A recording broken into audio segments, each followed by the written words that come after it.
Good Saturday, or whenever you watch this. I'm Sean from How to RPG, amongst other things. And on Saturdays, I stream online and talk about the week in RPGs for the most part. My glasses are a mess.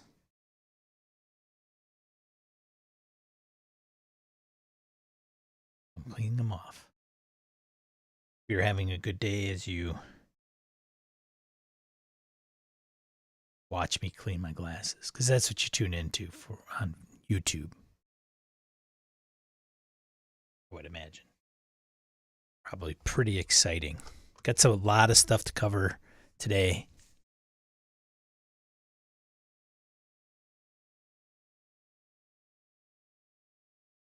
Let's see. Yeah. All right. I am going to be. Hey, what's up, Wayne? Yeah, I know, right? Well, I don't know if anybody's here, so it's like weird talking when there's no chat when you're streaming. I will be at GameholeCon. Should probably. That's probably better. I'll be at GameholeCon Thursday, Friday, Saturday, Sunday of next week of this recording, the 20th, 21st, 22nd, 23rd October. Morning, Phil, Aaron. Hey, question for you guys. Favorite fantasy spell? Could be from any system, any spell, and what it does.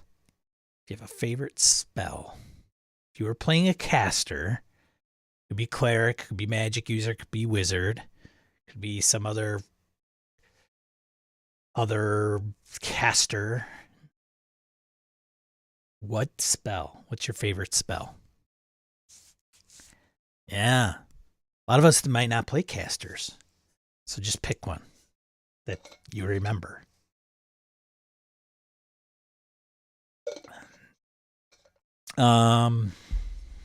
I am prepping for GameholeCon, a game of Forbidden Lands, as well as Blade Runner. I'm going to be running the Electric Sheep game on Thursday,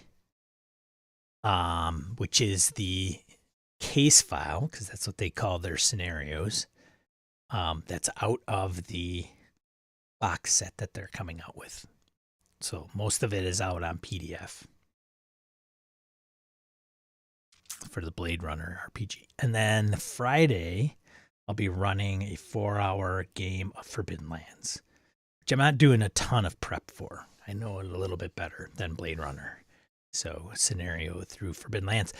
Last time I checked, which was a few days before this recording, my Forbidden Lands game was not full. I think I had 2 players. I think the 4 is the max and 4 is the minimum. Blade Runner, you can run with 1 person, but I have that at 4 and 4 as well, and I think that's full. No favorite spells? No favorite spell? Bill's gonna go with the classic fireball. Yeah, nothing like picking up a handful of D6s in your favorite D&D game. Letting her rip. And of course, all the things that comes with fireball, like does it go around corners? Does it suck the oxygen out of the room? Aaron says fireball as well. It's just a favorite go-to. Like it's on every spellcaster's list, which goes back to the stream a few weeks ago when we talked about the Monty Cook posting about the Ivory Tower and the development of 3.0 and ultimately 3.5, where people for some reason didn't think it was designed to be a optimization game, but then it was kind of thought out way ahead of time in a particular way. I only say that because Fireball, if you were, I think, I don't know, you guys can correct me, but if you're sitting at a table and you're going to play D&D, and you can get Fireball. So you have obtained the level, whatever that is, to get the spell Fireball, and you didn't have it on your list of spells, do people look at you weird? Right? Like, no, I took advanced mending. It's like, it just goes to show you that that's just the way that game is. It's like I've mentioned this before, my buddy Doc, if I'm playing a fighter and I don't have freaking, what is it? Damn it. I forgot the damn feat. Power attack. Damn it. If I didn't have power attack and I was a fighter type, what am I doing at the table? It's just the way things are, right? I don't know. Favorite spell, Sean Nicholson. Wayne, I'm still waiting on yours, buddy. Don't think you're sneaking off without one. Favorite spell. Could be from any system. Prestidigitation or glamour.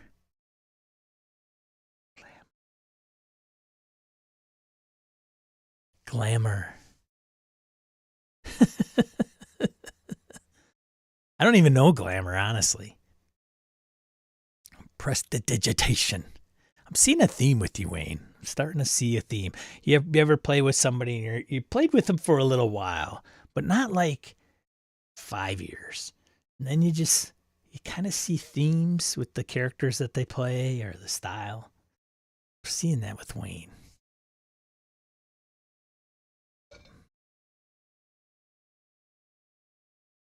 Aaron says the old school version where you were supposed to figure out the volume, yes, the volume of the sphere, and then calculate the size of the room, and the fire could blow past the room,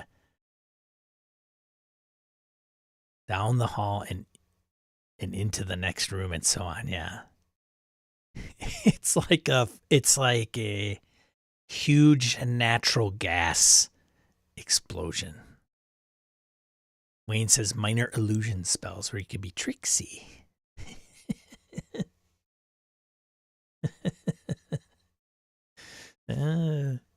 Yeah. Good stuff, man. Good stuff. So game hole is going to be fun. I haven't been there since before the pandemic. So if the pandemic started in lockdown March 2020, the previous October of 2019 would have been the last time I had been at Game Hole Con. That was when Gaming and BS was still going rather well, and I think that fell on a Halloween weekend, if I'm not mistaken. And it was a good time. I think the highlight, if I can remember correctly, I think I ran Tomb of Horrors, 5th edition, and I think, did I run another game? I think I ran the Call of Cthulhu. Pretty sure I did. Get my years mixed up. I did Call of Cthulhu, The Great Gatsby, big event for Corey Welch and the crew. That's like, I think it was like 3 or 4 tables, which is really awesome. I don't think that's happening this year. I'm not sure if it's just they were afraid that they wouldn't get the amount of players, or it's just a pain to coordinate. Probably both. I know Corey Welch will be there at Game Hole Con. If you guys, we've mentioned Corey on Gaming and BS podcast on and off a couple times. Supporter of the show. He is going to be running a DCC ongoing, like each day 12 hours or something quite ridiculous. It's for the Jerry, is it Stefanik? Race for the Cure. Kind of a fundraiser for Jerry, who passed away years ago, who is a big DCC player and part of the DCC community. And he's got some prizes to give away. So it's drop in, drop out. If you don't have an event, maybe some of us can go over there. If they're coming into town and don't have any events, we just crash Corey's table and donate some money for Jerry's cause and play some DCC stuff. Let's see, Brett Pazinski, Tensor's Floating Disc is one of my favorites. Saved a few of my wizards back in the day. Yeah, that's always a classic. All the named ones: Melfs, Acid Arrow, Bigsby. Wayne says I am planning to play DCC for Jerry. Nice. Thanks, Wayne. I'm sure Corey will appreciate that. It'll be fun. Corey's a good guy, so does good work. I get a lot of mileage out of Mage Hand. Yeah. Pick this up, turn that knob. Yeah. The only thing with Mage Hand is you gotta know that limitation. Game masters know that limitation. They know there's a limitation with Mage Hand. They don't know maybe exactly like how many pounds it can hold or what, but they know there is. Because some of those players, man, I pick up a 50-pound bowling ball and I roll it down. Like, what? You can't do that with Mage Hand. Hey, so the deal is today. Here's the deal. In an hour, give or take, I'd expect my phone to ring. I have somebody coming over and painting. I have a railing. It's kind of dumb that we're hiring somebody to do this because I could probably do it. I just don't want to, but he's coming over, so he may call me because he'll get lost because nobody can never find my townhouse. So I don't know if I'll hang it up at 9 o'clock Central Time or I have to go and tend to him, let him in the house, and then come back down. So we'll play it by ear. All right. Yeah, the con is going to be, I only bring up the con not to rub it in people's faces that aren't going to be there, but it's just a bigger deal this year because I haven't been to face-to-face. I mean, I've been in airports and airplanes and things now, so it's a little bit different.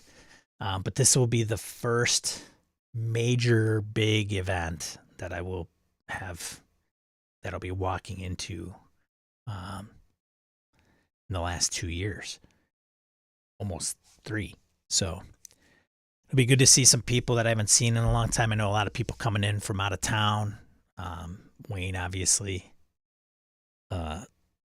Aaron lives up the street. I haven't seen him in a little while, so it will be a good time. I have Saturday completely open. I don't know what I'm going to do. Probably catch in a drop-in, drop-out game. Somebody just say, hey, you want to end my game? Hey, Harrigan. Favorite spell, Harrigan. Favorite spell. I may bring kids on bikes. I've never run it before, but it is an interesting. It has a established setting built. How do I put this? The group builds up the setting in the beginning of the session. So the prep is not as heavy on the game master. However, because it's like going around clockwise and everybody adds their little pieces, it can be tricky as a game master to come up with something because you don't know the set. You could do the setting piece and bring it to the table, but it's kind of a trade-off. So we'll see.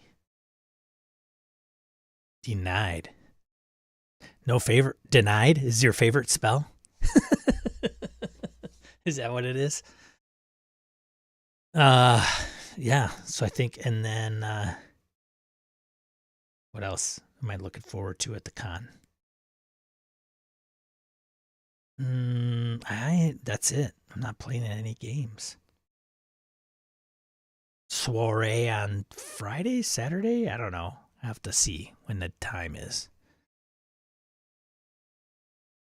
I don't know if I'll get there Wednesday night. All right. Let's get into some stuff. Stuff. Where to start? Yeah, I think I bought the wrong coat for the con. It depends on where you're staying, and it depends on your coat. It's not going to be warm, I'll tell you that. It's you just don't want it to rain because it's at that. We had, not to bore you guys with Midwest weather, but day before yesterday, like 10 o'clock, like, was it 10 o'clock in the morning? Could have been 2 o'clock in the afternoon. It rained. And I say it rained because it came down with small hail. So I guess you could call it. There's very small hail. I don't know if you saw it, Aaron, but it was enough to like make the grass look white briefly, like, but then it would just melt and go away. But yeah, it's probably going to be high at like 30, 40 degrees Fahrenheit. So the reason I say it depends on where you stay, because it's a weird, you have this place. I'm not a big fan of the venue. I'm not. Madison doesn't have a good convention venue. So, what are you going to do? But if you're not connected to the place, you got to walk. If you're at the Sheraton, the Holiday Inn, whatever the Holiday Inn is, the Holiday Inn Light or whatever it's called. I think there's the Comfort Inn that's over there. You got to come up the street from there. And there's not like tons of trees to break the wind if there's the wind, and the lake isn't too far away. So sometimes that wind can, with the cold, that's the thing about Wisconsin, man. Sometimes it's cold, and then you throw in the wind that come off the plains, and it's just like, it drops it another 5-10 degrees. Joe Swick, favorite spell. So I would recommend, for those that are in warmer climates, either, having multiple layers, like you got a big hoodie, sweatshirt, and that stuff, and then you can take it off once you get into the con. There will be a chill in the air at the con. It never gets hot, I don't think, unless you're maybe in one of the conference rooms with a lot of bodies. But otherwise, it's the big hall with the big, 20-foot ceiling or whatever. It could get a little cool. So make sure you wear long sleeves. And then put a t-shirt on underneath. Get too warm, take it off. There's my tips. There's my con tips. Bring a water bottle. They will have beer on site. It is not cheap, but it is not stadium price, right? So you're not spending $10 a beer. You might spend $6 for a 12-ounce bottle. What's up, Lucas? So Lucas and Shane, favorite spell. My favorite RPG spell. All right. I do have an appointment. I have a guy coming over to my house, so there is going to be an interruption for sure. And then what'll probably just end up spiraling into taking dogs out and everything. So I might be limited to an hour today. But let's get into the deets. Let's get into stuff. Oh, let's see. Okay, let's do this one, shall we? Call Lightning, Magic Missile, always solid. Dungeons and Dragons documentary in the works at Hasbro. The project is one of many films, one of many films, scripted and unscripted TV series, and new games to come from the Entertainment One owner, right? But you didn't know that, right? Hasbro owns Entertainment One, based on the 50-year-old tabletop role-playing game. So, what's the deal? Joe Manganiello will co-direct the project with Kyle Newman, while his brother Nick, along with Anthony Savini and Cicely Tyler, Hasbro president of Wizards of the Coast and Digital Gaming, will produce.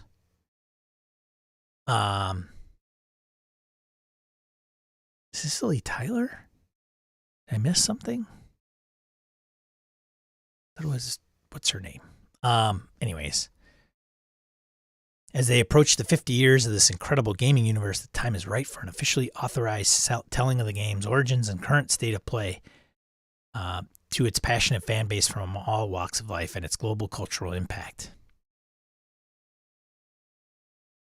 Then there's some listings of executive producer credits to include John Peterson playing at the World. I believe same John Peterson.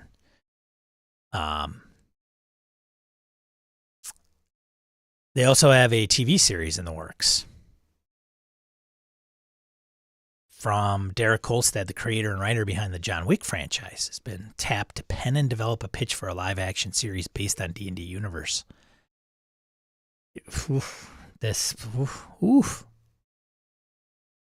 The E1 documentary is separate from another Dungeons and Dragons nonfiction feature that is in the works from documentary studio XTR with the title Role Players. So there's these, hopefully, maybe, I haven't read all this. The D&D game,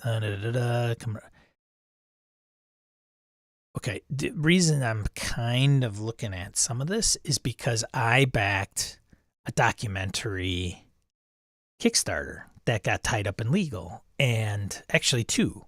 One is by Pat Kilbane, and that one is still in the works. And then there is another one that is that got tied up in the legal.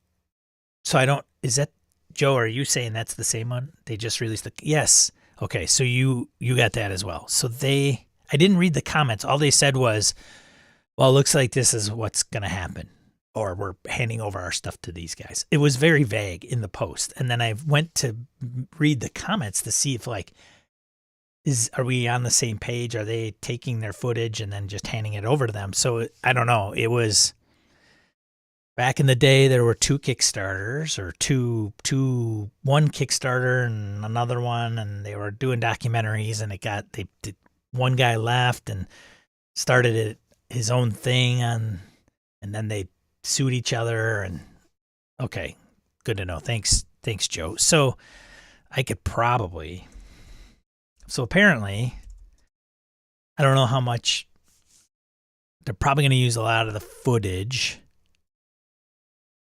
Let's see.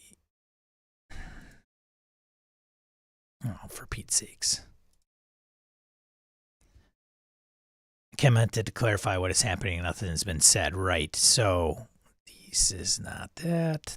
The activity, that production timeline update. That is this it? No. I'm trying to find my actual Kickstarter. Here it is. D&D a doc, the next chapter, I think. Yeah. Westpaw Films. I'll use 2FA. Don't you worry about it, Joe Swick. After years of discussion, the next chapter of this film is about to begin. Joe Manganiello and Kyle Newman will take over the directing of the film, and Nick Manganiello will produce for their company 359 and E1. More details will be coming soon, but for now, here's the announcement. This is the first announcement these guys have put out in 6 years on this Kickstarter. Like, if I looked at updates, this one was put on October 13th. Before that, it was January 25th, 2016. So I'm sure there's comments on there, and Joe, you probably saw them, is, okay, great. So where's my backer, like, money or my reward? Do we get it? I have a feeling we'll lose it. Like, that's the deal. Have fun. You never know. Maybe they'll make good on it and say, hey, we've got these backers. There's, I don't know, 3,500. Could you give them a digital copy or a preview or something? I don't know. It depends on how they release the documentary, right? They haven't mentioned any distribution, so that will be interesting, because it's not starting from scratch. They'll use these guys' stuff. You posted the link. Thanks, Joe. Not sure where you posted the link. I don't have Discord up, dude. Anyway, so yeah, documentary, and of course somebody's like, well, that's it's going to be wizards, and it's going to favor. It's not going to get into a lot of the controversy, I'm guessing. And I'm sure it's going to be, Gary and Dave created this game, and it's really awesome, and this is what the origins were, and da da da da da. Yeah, that's what I was interested in knowing too, Joe, if I was going to get my digital copy. chat to the update post. What? I must have missed it. I didn't see it. What was I going to say? Oh, hey, I even got my feel pain. How do I feel the project's going for? Mwah, mwah. So yes, it'll be, I don't know, puff piece. No, it probably isn't going to be bad, but I think it's gonna. If you know any of the history of D&D, it's going to be pretty repetitive, I'm sure. And then the highlights of, where it's been in the 5th edition phases. I don't know if it'll get into 4th and how people didn't really jam on 4th. I'm sure they'll probably gloss over it and talk about what people love about it and the culture and all the interviews that this documentary team had done prior. And, it'll just be a real feel-good kind of documentary, I think, where I'm a little bit more on the, hey, can we get like 2 sides, 3 sides take? The good, the bad, the ugly. But that's probably not going to be it. So let's see. So you got that. So we got that going for us, which is pretty nice. Fortune did a very good article, I thought. Cold Dungeons and Dragons could, not cold. I don't pronounce my U's. Could Dungeons, I guess what would Dungeons and Dragons say? Could Dungeons and Dragons be the next Harry Potter? Stranger Things have happened. Hey, Stranger Things have happened. Get it? I see what you did there, you witty little author Brett Knight from Forbes. So the reason I bring this up, what's up, Mort? Bruce, favorite spell. And being a DCC player, I'm interested in what you have to say. So D&D, Forbes, could it be the next Harry Potter? The reason I like this article, because I'm like, I'm kind of, are we getting tired of reading about D&D's new D&D 1 and everything that Wizards of the Coast is doing to include the huge amount of hiring in the executive space, all coming from like Microsoft and digital. This also sheds some light into like the numbers a little bit, right? So it kind of goes into like, hey, what's D&D? Or why, drawers pull out to reveal hundreds of polyhedral dice with 10, 12, or 20 sides. What? Of course. So talks about Cynthia Williams a little bit. So here's some details I thought were interesting, which I do not. Well, that's the wrong window. So 40% of D&D players are now female. I don't know how many of you knew that, but that's what they've got down. According to a 2020 study Wizards of the Coast conducted with market research firm Newzoo. And surprisingly, for a game that's about to turn 50, the players skew young, helped along by a prominent role in the hit Netflix series Stranger Things. 25, God, I cannot read today. 24% of D&D players are between 20 and 24 years old, with 18% in the 25 to 29 bracket and another 18% 30 to 34. Not sure where all you guys are. I know some of you are in above that range, to include yours truly. So it doesn't go above the 34 age bracket in that little blurbage. But that is the target. Like, that's who they're dealing with. And us Xers aren't a big piece of their pie.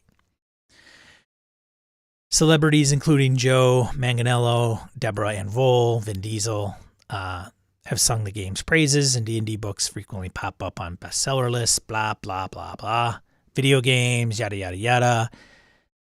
Wizards of the Coast estimates that 50 million people have played the game since '74, And while Hasbro does not break out D&D as a segment in its public filings, it noted that 2021 represented the game's ninth consecutive year of growth. 9 years of growth from 2021. It started in 2012 then, if my math is correct, which would have been at the, as the economy like picked up from the crash. Or three, yeah, right, probably. A UBS analyst estimates that D&D is now responsible for $100 million to $150 million in annual revenue. But here's the thing. These guys are, man, they have got to be just blowing all kinds of money on this stuff. Yeah, 2012. Oh, I suppose, right? Per 5e. Was that when it came out in 2012, 2011? I don't remember. Small slice of the $1.3 billion in net revenue that Wizards of the Coast posted last year, and looks even more modest next to Hasbro's $6.4 billion. But D&D is growing fast, with revenue up a reported 35% in 2020 from 2019, and more introductory D&D products sold in 2021 than when they were released in 2014. It's part of a phenomenally profitable unit, with Wizards accounting for 72% of Hasbro's operating profit for 2021. And that's at $547 million.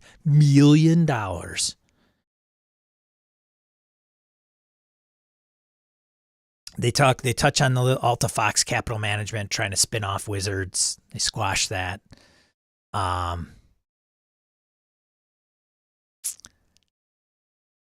Now, they say, despite those impressive numbers, D&D looks just as much like a missed opportunity, steeped in canonical Western literature, from Beowulf to the medieval tales of King Arthur, not to mention J.R.R. Tolkien's novels of the mid-20th century.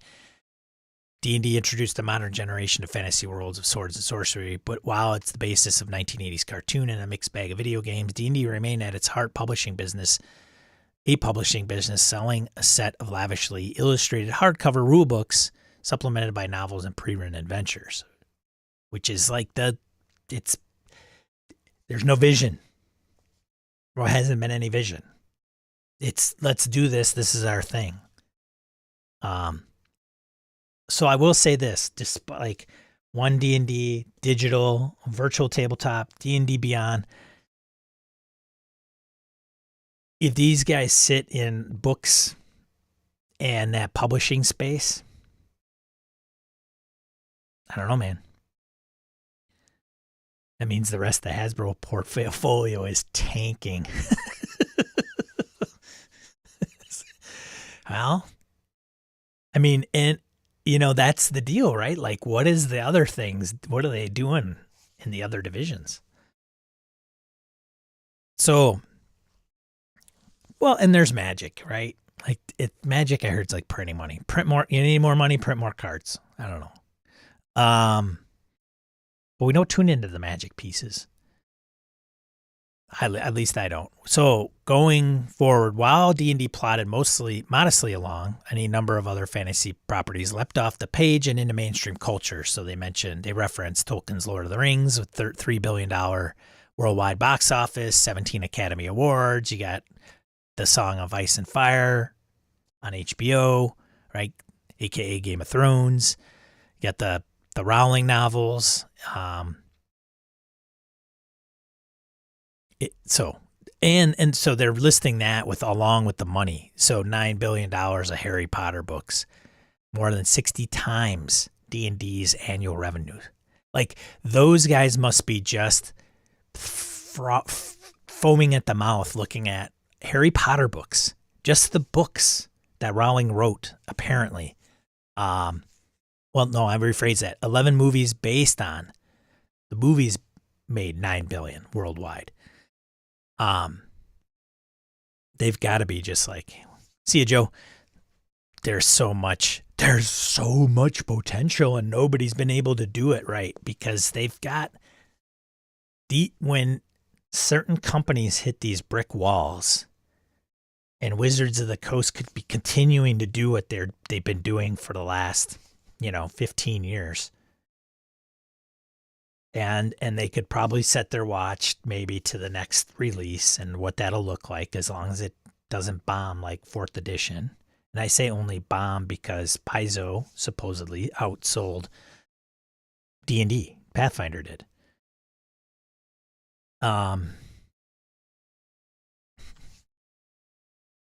So the answer to the question, Shane says, nope. I don't know, man. I don't know. It's early. Taking D&D and being the D&D we know to where they want to take it, it's just starting.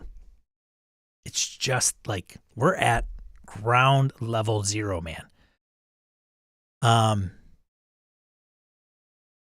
So they talk about some of the other stuff. Hey, the Revolutionary, when it was first published,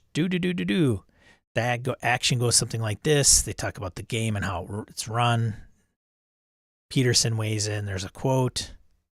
Talks about Dave and Gary here briefly. Even got a quote from Robert Kuntz.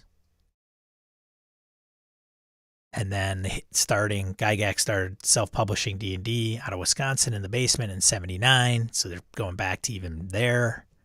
And then the rocket took off. Cask, they mentioned.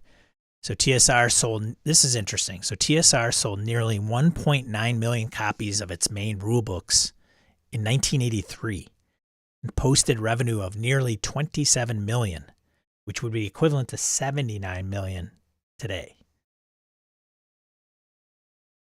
So, but there were problems. They go into the problems to get some reference from Tracy Hickman. Compounding problems with, for most players, D&D was a one-time purchase. Players bought a rule book, and that was enough for a lifetime of play. So they'd update the rules, go into second edition in 1989, blah, blah, blah. But it says, lacking a guaranteed pipeline of repeat customers, TSR failed. So they even did games based on properties like All My Children and Perry Mason. Interesting. They launched a fiction division and licensed products like beach towels and shrinky dinks. Crazy. What are these guys doing? So they filed bankruptcy in 1997. That's when Wizards of the Coast came in. The Magic the Gathering intervened and snapped up the company for about $25 million, or roughly $46 million in 2022 dollars. And then 2 years later, Wizards sold itself to Hasbro for $325 million, which would be equivalent to just over $500 million today. Which I didn't know some of those numbers and what that looked like. So, there you go. 25 years later, or into the 21st century, the idea that the future is digital might seem blindingly obvious, but except for a few licensing deals, D&D is largely focused on selling physical books. They haven't been able to bust the digital. They haven't had the right people to push digital. And Ms. Williams is going to make that happen. So she knows that this change, with a resume that includes stints at Microsoft's Xbox video gaming outfit and Amazon, she has the perfect background to lead the charge. So Hasbro paid $146 million for the website D&D Beyond. It'll play a major role in growing the game overseas, because they'll be able to translate it. And of D&D Beyond's 10 million registered users, 85% are based in North America. This is one thing that stood out to me. 85% of D&D Beyond's 10 million users are based in North America. Man, they haven't really tapped the world. And about 75% of Wizards' overall sales, here you go, occur in the US, Canada, and Mexico. Wow. Now, Will they have the success worldwide? I mean, let's face it, D&D is based on, medieval European kind of tropes, and the world is not all Europe. Harrigan says, okay, I haven't played D&D in anger since 1988, so I just don't have a favorite spell. Far prefer magic systems like those in Forbidden Lands, DCC, Barbarians. Yeah, man, give me a spell out of those. It doesn't have to be D&D.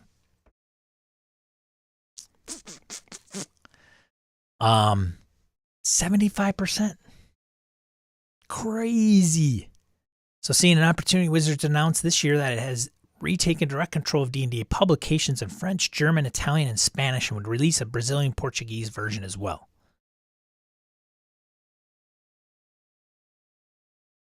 So now they have one D&D, a three-pronged strategy that in addition to building out the D&D Beyond platform will see the game's rules revamped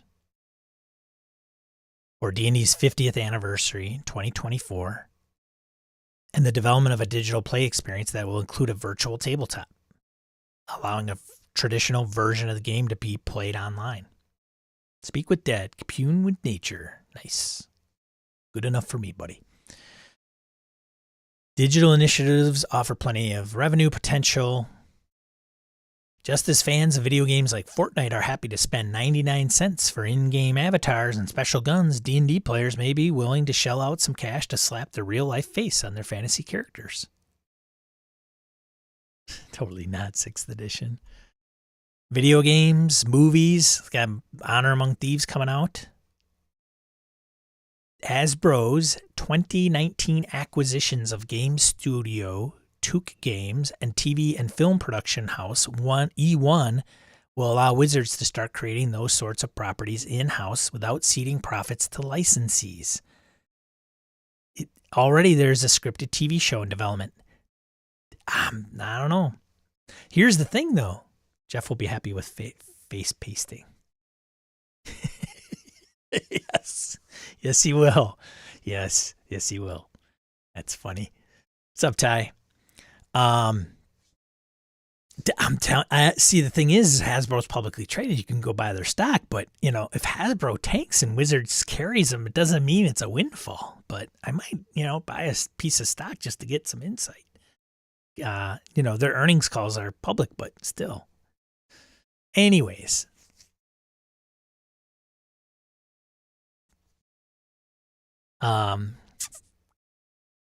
Just how big is the opportunity? Look at the Marvel Cinematic Universe. It's TV shows, it's movies, it's merchandise, it's video games, it's virtual reality, it's amusement parks and real-world experiences, says David M. Ewalt, a former Forbes reporter and author of D&D History of Dice and Men.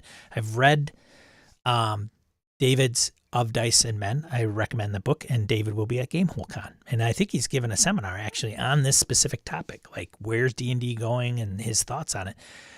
But it's true. You comic book guys should know this firsthand, because comics weren't that great. Marvel was on the verge of tanking at one time. I mean, it was the comics industry was a mess. And now Marvel Studios, forget about it. It's got a huge amount of potential. The only trouble is there's other things that we've looked at that, like, the D&D movies have sucked. Game of Thrones, that's somebody's campaign, or at least they want it to be. So what's the point in getting D&D in that space? And I hear my dog. I hope she doesn't pee on the floor. The entertainment strategy has its risks. Video games and movies are expensive to produce, and the brand is still shaking off the stigma of the widely panned 2000 film D&D, which cost a reported $45 million to make, grossed only $34. Hey, it's only 15. Only lost 15. Another challenge: diversity and inclusion, topics that are special interest to the game's young fan base. Talks about the artwork. Critics have noted that the game's use of race, a character species like a gnome or an orc, can reinforce stereotypes. All drow, dark elves were traditionally portrayed as evil, for instance. This is a good article. I give this guy a lot of props for covering a lot of different aspects of all this stuff. Stanley worked to make that happen for 50 years. 50 years, Sean. You're right. 50 years. But he didn't have it. He didn't have what it took. Stan couldn't have got it to where it was by himself. But it was there. But it's maybe it was timing. They did have Marvel. Well, they had TV shows like the Hulk. They had the Superman DC movies, Christopher Reeve. But it's nothing compared to what they are now. Maybe it's just the amount of audience. Us Xers, man, we just can't carry the big capital that some of these younger crowds are, There's many more millennials. It just is numbers. Buying power. And if they get, disposable income, which they will because as they get older and they start throwing their money at stuff, D&D will compete with Game of Thrones, Lord of the Rings, and the new Willow series. I mean, how popular was that Merlin TV show? Not so easy to break into TV and movies. Yeah, it's not a silver bullet. Like these aren't easy, but they got to do something if they want to. And it's a business. They need to grow. Yeah.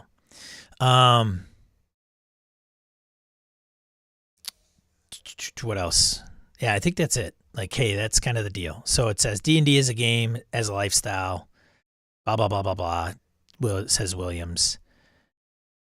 And with Cox as her dungeon master, it's amazing how far it's come since someone first told me I couldn't play when I was in that basement. I'm super excited. So she'd mentioned like somebody telling her she couldn't play because she was a girl, I believe, in the beginning of the article, which I kind of didn't mention. So that's how she kind of wraps it up. It's going to be crazy. We'll see. I only bring it up because it's just how what they do in the D&D space kind of has a ripple. Good or bad, or maybe it doesn't even hit. Maybe the ripple doesn't reach you, right? Because you got your own games over here. But nonetheless, you never know. Even if it's medium. So you watch the D&D TV show. Maybe it's the greatest TV show. The great fantasy ongoing series, right? It's as good as the new Rings of Power and the Game of Thrones, but you don't play the game.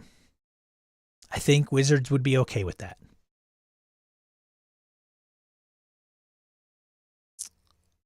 Let's see. Keeping my watch clock here. All right. So yeah, let's see. Some other things that came up. Demi-plane. Oh man, do I gotta log in to see this thing? Bummer. I'm not gonna go there then. Avatar essentially is actually let's stick with the Wizards theme for like instead of jumping all over the place. So, in case you guys didn't know this, Invoke Studios, heyo Canadians, because this is located in I think Montreal. Yeah, Montreal. Game developer Invoke Studios just launched. And I didn't know they were part of Took, incorporating the team that worked under the name of Took Games. Okay, so this is the same as Took Games that they were mentioning in the Forbes article, because Wizards of the Coast just bought them. So Invoke has launched in Canada's vibrant AAA development scene with an original D&D inspired game under development. So that's another acquisition that they've taken underneath their wing. Rapidly growing team. So Dominic, I don't know how to say Dominic's last name. Gua? Worked for more than 20 years at Ubisoft. Worked on brands like Splinter Cell, Far Cry. Directed the creation of the worldwide success Watch Dogs. The current Invoke team is comprised of 80, mix of talented young people and veterans who have contributed to numerous successes in the industry in Montreal. So, yeah, now they're part of Wizards, and they're going to be doing video games for Wizards. Boom. Boom. Boom. Let's see. Where am I? La la la la la. I am going to bring up Magpie Games here. Do Magpie Games. It's on leading to Demiplane. So Demiplane has now the official online toolset provider for Avatar Legends. Is anybody playing that? Do you guys got your like PDF copies? I don't know where that's at. Is it printed yet? Help me out. Help me out, guys. They have early access phase that includes digital reader, game rules, compendium, and group video play space features. On Demiplane. Fans can pre-order the toolkit beginning today on Demiplane along with PDF and physical copies. Oh, pre-ordered physical copies will ship in January. So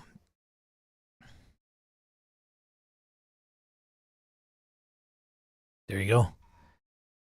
I'm interested to know that thing was a huge Kickstarter, so I'm interested to know what people think when they get it to the table. It's in PDF. Thanks, Sean.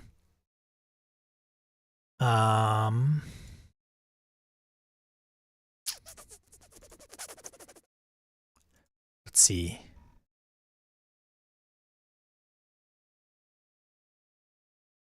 Monster of the Week bundle, as well as DCC horror bundles. So if you're fans of Monster of the Week or you want to give it a try, you could get the bundle. It's relatively affordable and helps out a good charity, which I think is going to plug the charity. What charity?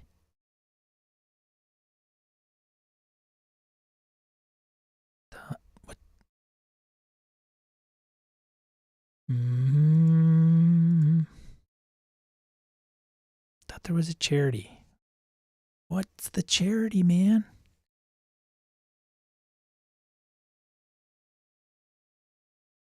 Thought there was a charity it was going to. I'm lost. Maybe not. Maybe not.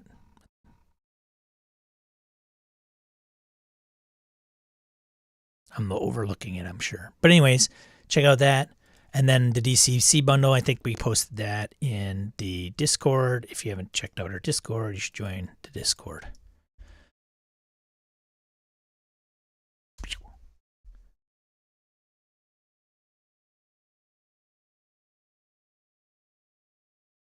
Monster of the Week? No, it's a full series there. Okay. I contemplated getting a Monster of the Week because I know a lot of people have spoken very highly about it. I just know I'll never get it to the table. Got a lot of stuff from Geek Native. A review of Human, almost. 15 miles per hour later. Human, almost. From Itch. It's a Blades in the Dark style game. Was a done deal. Human almost fits in an envelope.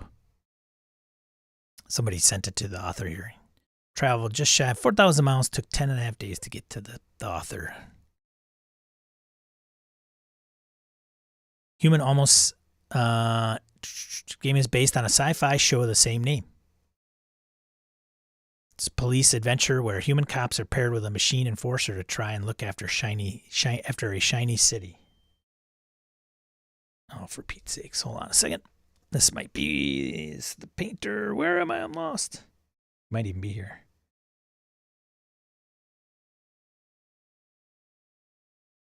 Looking at 9:30. Okay, so I got about 30 minutes before I'm interrupted. So it's a D6 system with clues and tags. Tags describe specific characteristics the PCs might have, and if you can narrate them into play, you'll get a bonus. Can't do that twice, though, as they're one and done. When you're ready, when it feels appropriate, you roll the D6, see whether the cops solve the clue. Takes let's see, if you score 4 or 5, only then there's been some cost or consequence to the success that needs to be factored in. Hitting only 1, 2, 3 means there's a new clue to deal with instead. In other words, there's no clear-cut failure, just more plot.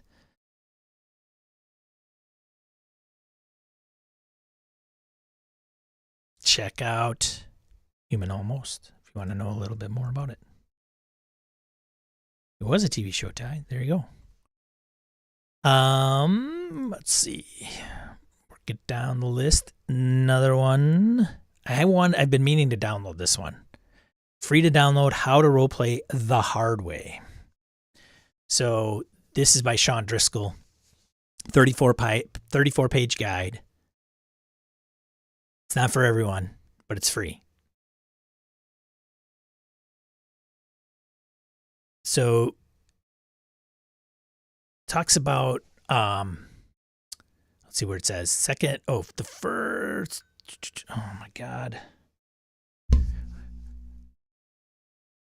first year game system must be skill based, use a task difficulty system, and be second gen. So he has some very strong opinions in this. I think is why people have been like, it's not a book for me. The second is the social contract. He notes that there can be many different social contracts, but the download is pretty centered around the example provided. The contract rules me out as I'd never agree to play in an RPG where players couldn't ask the GM questions. So some of the bullets here. No camera phones, phone apps, touchpads, pad TVs, or PDAs. Headphones are a must to prevent echo. No chirping smoke detectors. I don't know what all this stuff is. Maybe it's just this is the way how you play. Hardcore. That's what it's like. Hard way. Hardcore. No initiative. No combat rounds. Combat as close to real time as possible. Action is cinematic style. Characters allowed to move at the speed of their players. Narration. No narration means no action taken by the players. When a character dies, the player leaves the hangout and game, so it must be all online, until they have created a new character to return to the game with. You want to play? You got to play hardcore.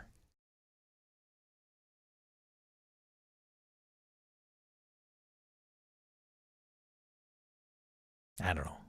Give it a look. I'm gonna probably read it and see. And some of these things that people put out may just be, a little bit of the shock value, right? Like, I don't know if I play that way. It came across my radar, and then Geek Native had it. I was like reading about it. 64. Oh, somebody's crying. My dog's got to go out. I will be right back. I apologize. Duty calls.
When did I lose? Sorry, guys. Somebody's going to watch us and be like, damn. All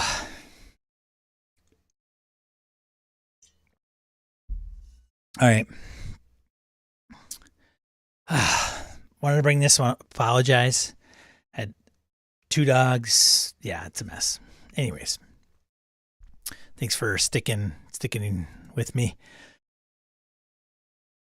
64-page Eternus sci-fi RPG quick start. So for science fiction role-playing games, quick start is out. So pay what you want. Ben Redman. So humankind has conquered the stars, made all our homes and endless worlds. Then we fell. At the peak of our understanding and mastery of the universe, we have lost our way, forgotten how we got here. Now we live across myriad kingdoms that span the universe, unified by our core biology, the oaths and bonds that tie us to our feudal lords, and our faith in the goddess. Now is the time of heroes, a time of brave paladins and powerful sorcerers, foul despoilers and dangerous alien beasts.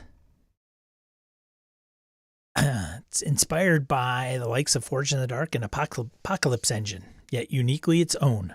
Simple system using a single D6, for each play, yet with surprising depth of options.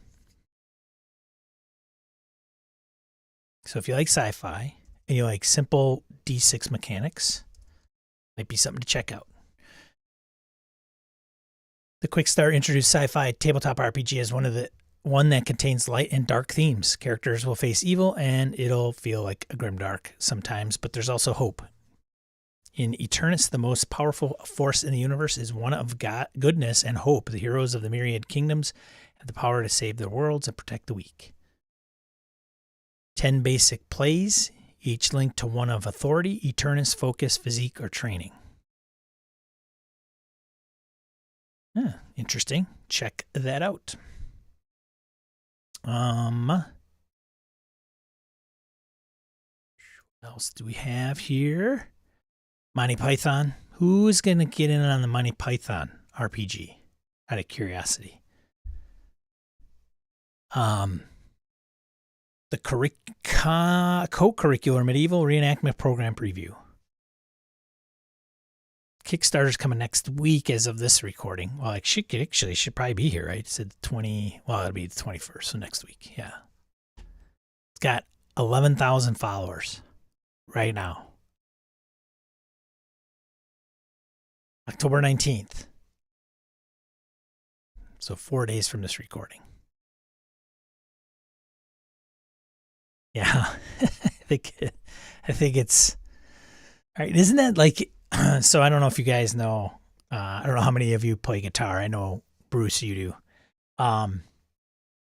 They have this thing where they're the songs you never go into a store and play. So if you play, yes, Bruce is getting to it.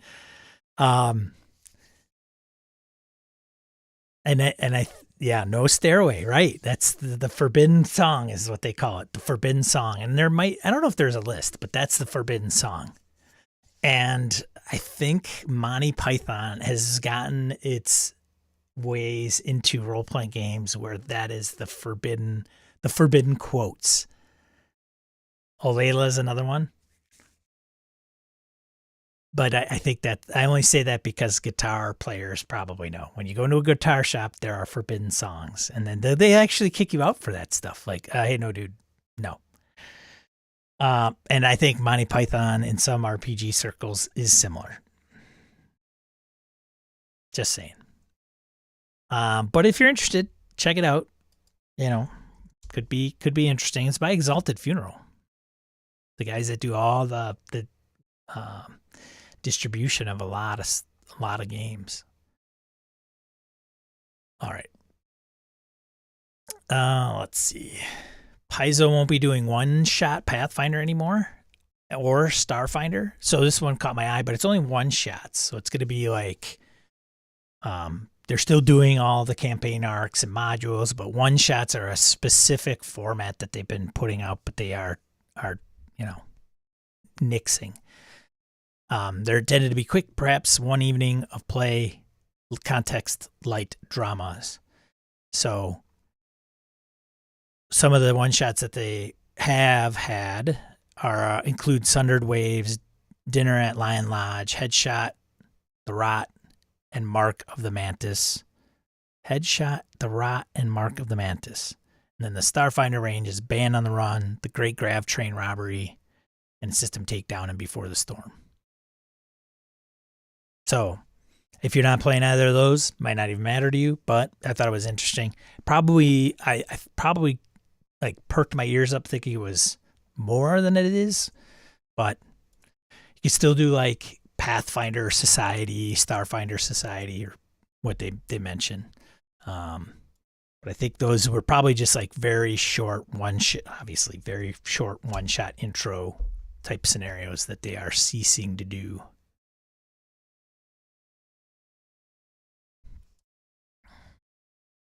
Sins RPG. Did I go over this? Did I mention this? Did I touch this? Nightfall Games secures the Sins RPG line of tense supernatural apocalypse. And there's a bundle deal on the same on for the game. Yeah, there's a bundle. $25 down from $50 on Drive-Thru RPG. So if you're interested in Sins,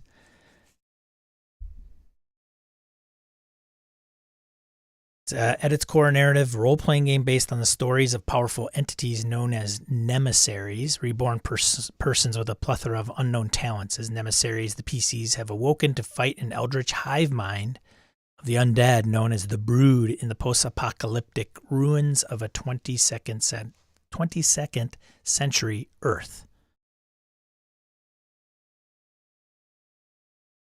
Sins won Best New Role-Playing Game at the prestigious UK Games Expo Awards in 2018.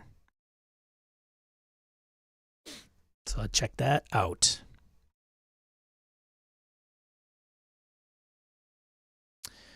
All right. Print news. Should we get into the print news? Thanks for Ian World. Go visit ianworld.org if you appreciate some of these. So print news. Oz by Andrews McMeel Publishing. If you don't know who Andrews McMeel Publishing is, their claim to fame is Zweihander. So they are going to put out in print Oz for D&D 5th or OSR hardcover setting.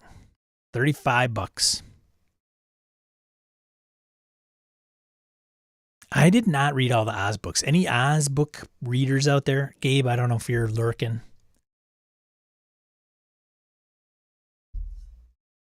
Does everybody realize that there are more books to the Oz series than the Wizard of Oz movie?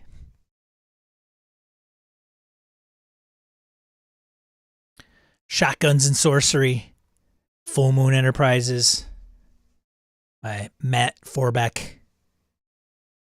The deluxe edition and the regular edition, $60 and $100. I know Matt, he'll be at GameholeCon.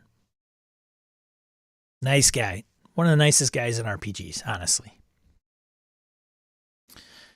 Very approachable, too. If you ever get Matt at a con, just go talk to him. He's written a lot. I don't know if people are big fans of his writing or not, but he's done a lot of novels. Last, I thought I heard he was working on the Marvel game. The Marvel RPG. So, Shotguns and Sorcery, I think I chipped in a little bit, but I didn't opt for the whole print and shebang. But grab a wand, a shotgun, and hold on tight to your flying carpet. Dragon City's grim, gritty metropolis ruled over by the Dragon Emperor. Legions of zombies scratching at the city walls by night.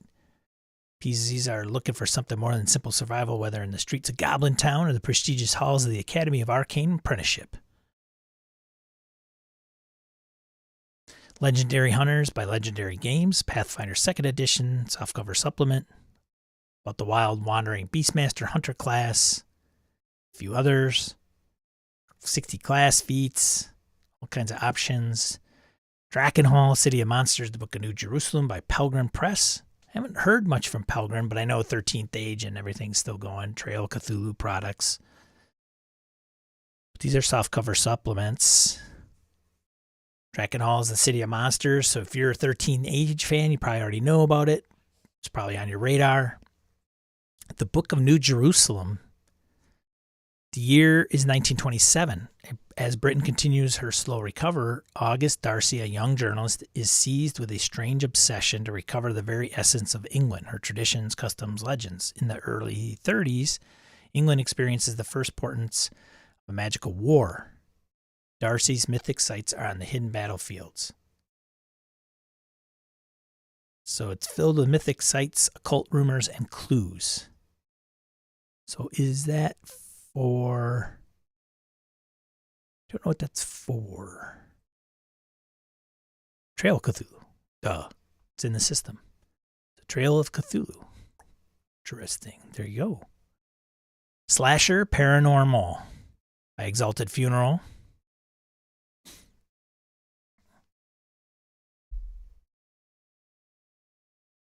Inspired by the classic films of the 80s. So Halloween is the season. 'Tis the season when a player takes on the role of slasher and the other innocent teenagers. The innocent teenagers. Paranormal is for a hunter and a spirit, both of whom competitively but collaboratively create a story together using competitive mechanics. Interesting. For fans of paranormal activity and ghost hunters. I would like that, apparently. Gravemire by Clawhammer Games, a unique 2D12 system. Deluxe hardcover core rulebook, $75. PCs learn about death, growth, horror, and survival based on an original mechanical framework. It's set in the churning waters of the Louisiana Bayou, circa 1894. Huh. Hunter, The Vigil, 2nd edition. I'm waiting for a text for dude when he's lost.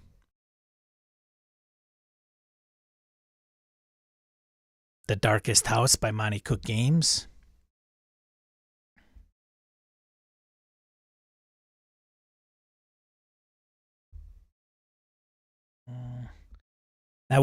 Which is interesting because it was really pitched as a digital piece. Like all that was online through the Kickstarter.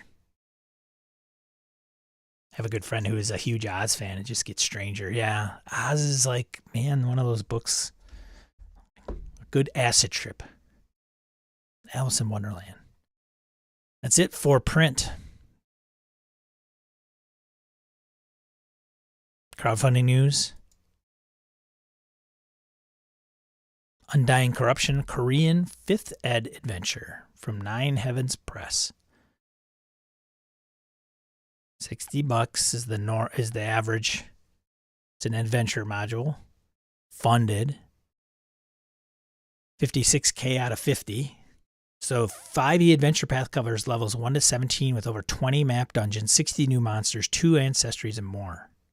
Play as supernatural hunters who are called to exorcise a demon from a noble's wife. Yet that is just the beginning. Korean folklore inspired adventure path. Comes from a team of Asian diaspora creators. Over 400 pages. Very cool. Brutal Earth, the role-playing game. The original system inspired by PF2E and 5th edition core rulebook. As a pay what you want. I'm sorry, this thing is going. Why is this guy going nuts? Somebody's messaging me. It's driving me nuts. Sorry, guys. Brutal Earth role-playing game. Pay what you want. Drive-through RPG. The preview is. Check it out. It is not funded. It's got 5 days to go. They're going to have a tough time. They're at $2,900. So close. Over 3/4 of the way. Can they push it over the finish line? Must Be a Dragon. A masterless RPG of explorers and dragons from Sushi Roll. It's GM-less. It's core rulebook. It's 1800s Europe, and dragons are about. This is not funded. 6 days to go, and they're 4,000 euros short.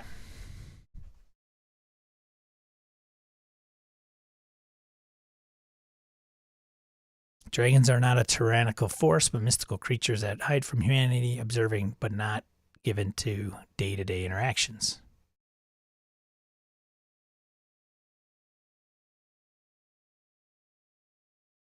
Twelve deaths till deepest night. A 2-person horror RPG. Original system, core rules, $20. Interesting. In this 2-person RPG, your character died under mysterious circumstances. Now you can investigate your character's death from the grave. Played as a duet, your character has supernatural powers that help in their investigation, offered as a PDF, booklet, and cards representing creatures, powers, memories, and more. You'll use these in a D6 dice pool. You have a limited amount of time to solve your murder, and that's represented by your dice pool. As you fail rolls, your dice pool reduces, thus hampering your ability to answer your final question. This sounds interesting. Check out the campaign page for more details. Interesting. That is funded. It only had a $500 goal. That sounds interesting.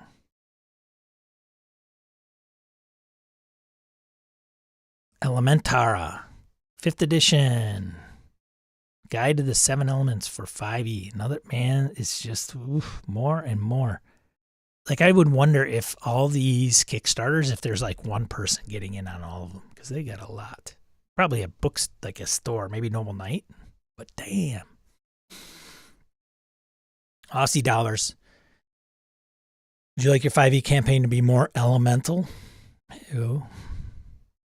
Adds rules and options, all coming from the elemental planes. $30,000 goal. That's $82,000 funded. 6 days to go. Crazy. The 5e economics.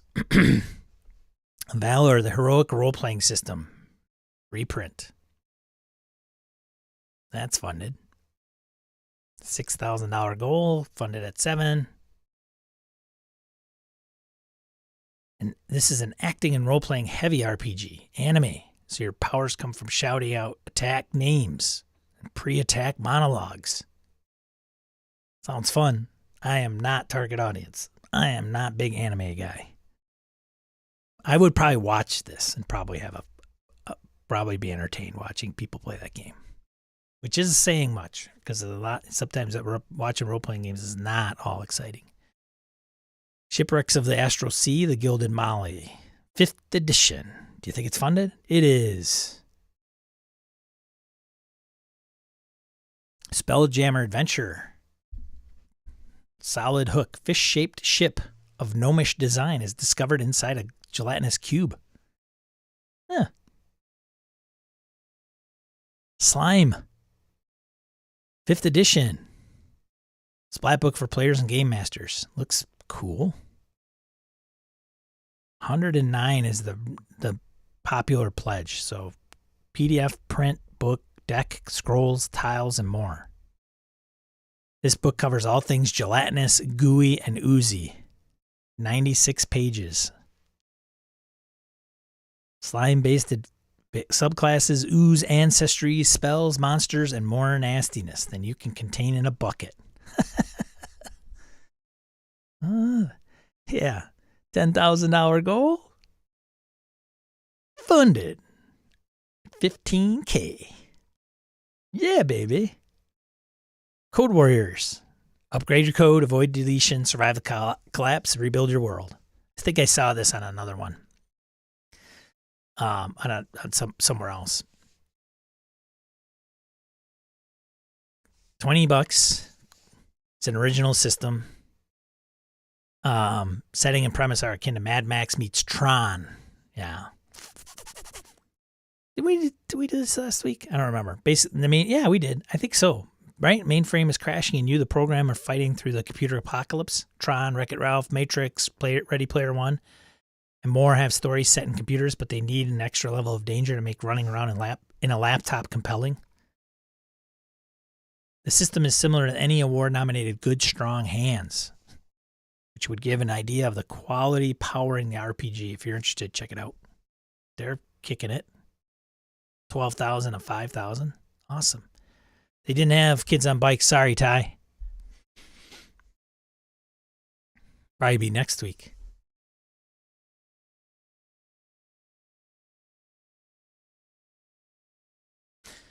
So those are the print and crowdfunding campaigns or things that are going on. I didn't do this one. Oh, there's a few others. Paranoia Perfect Edition RPG Kickstarter is coming. Any Paranoia fans? Like most recent? I know a lot of us played the older one. I did not. I should say us.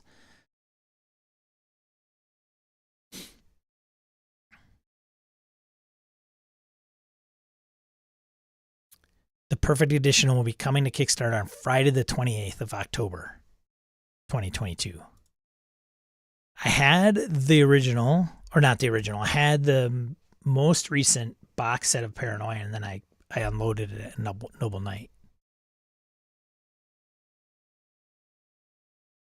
But there you go. There was other things. Viking video game. Northgard's getting a role-playing game based on D&D 5e. If you're a fan of Northgard.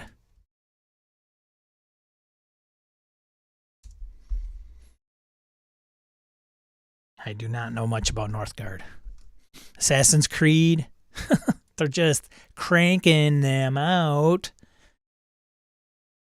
It just must be like, well, we're doing the video game. We got the IP. Might as well just license it. And if it makes money, great. And if it doesn't, oh well.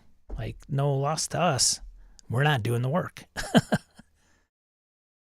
And it's got the IP. It's IP, right? So Assassin's Creed, obviously a big franchise, AAA game. Cool Mini or Not, Guillotine Press, Cool Mini or Not's publishing imprint will publish the game.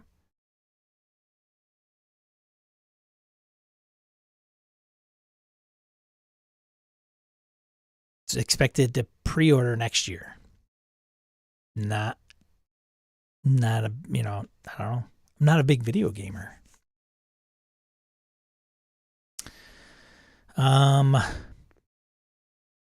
That, I think, is the only thing other than the Kids on Bikes Kickstarter, which will probably come up next week.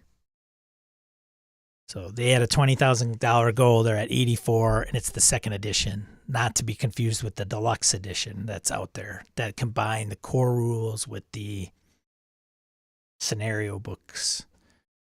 Second edition's going to be tweaks of the rules and things of that nature. So, and there's the guy who's probably wondering where he is.